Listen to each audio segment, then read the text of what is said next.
ایک صحابیہ تھی حضرت زنیرہ رضی اللہ تعالیٰ عنہ، مکے کا دور تھا، اور آپ کو پتا جو مکے کا دور تھا اس میں کفار مکہ مسلمانوں کو بڑی اذیتیں دیتے تھے، تکالیف دیتے تھے، پریشان کرتے تھے۔ تو حضرت زنیرہ نے کلمہ پڑھا، ابو جہل نے، دیگر مکے کے لوگوں نے بڑی سزائیں دی، اتنا مارا کہ ان کی بینائی چلی گئی،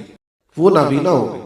لیکن اس بینائی چلے جانے کے باوجود بھی بڑے حوصلے سے، بڑے صبر سے،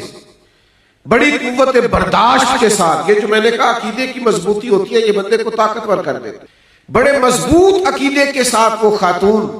ایمان پر ڈٹی رہی، کوئی انہوں نے شکوہ نہیں کیا، کوئی بات نہیں، اللہ نے جب تک دیکھا چاہا مجھے دکھایا، اور جب اللہ نے چاہا میری نظر چلی گئی، اس پر وہ قائم رہی۔ لیکن پھر ایک دن نا کفار نے تانا دیا، مشرکین کی عورتیں کہنے لگی تم نے ہمارے لات و منات بتوں کو چھوڑ دیا ہے، تو دیکھو تمہاری نظر چلی گئی، وہ تمہاری نظر لے گئے۔ تو پھر عقیدے کی قوت بیدار ہوئی، پھر من مچلا، پھر اندر کا مومن جاگا، اور وہ نابینا اور مظلوم مومنہ کھڑی ہوئی، کہنے لگی اتنی جرت نہیں ہے تمہارے لات و منات میں کہ میری آنکھیں لے جائے، یہ میرے رب نے چاہا تو چلی گئی، اور رب نے اگر چاہا تو صبح تک واپس بھی آ جائے۔ بس کہہ دیا ہے نا، ہم نے بول دیا ہے نا۔ عقیدوں کے سچے، نکھرے اور ستھرے لوگ جو بات کریں تو ایسا محسوس ہو کہ پہاڑ بھی اپنی جگہ چھوڑنے لگے ہیں،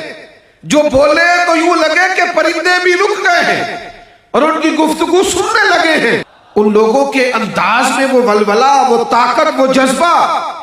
پوری قوت ایمانی سے فرمانے لگی اگر رب چاہے گا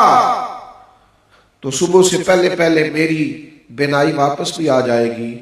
صحابہ فرماتے قربان جائیں، سویرے وہ سو کے اٹھی تو واقعی ان کی بینائی واپس آ چکی تھی۔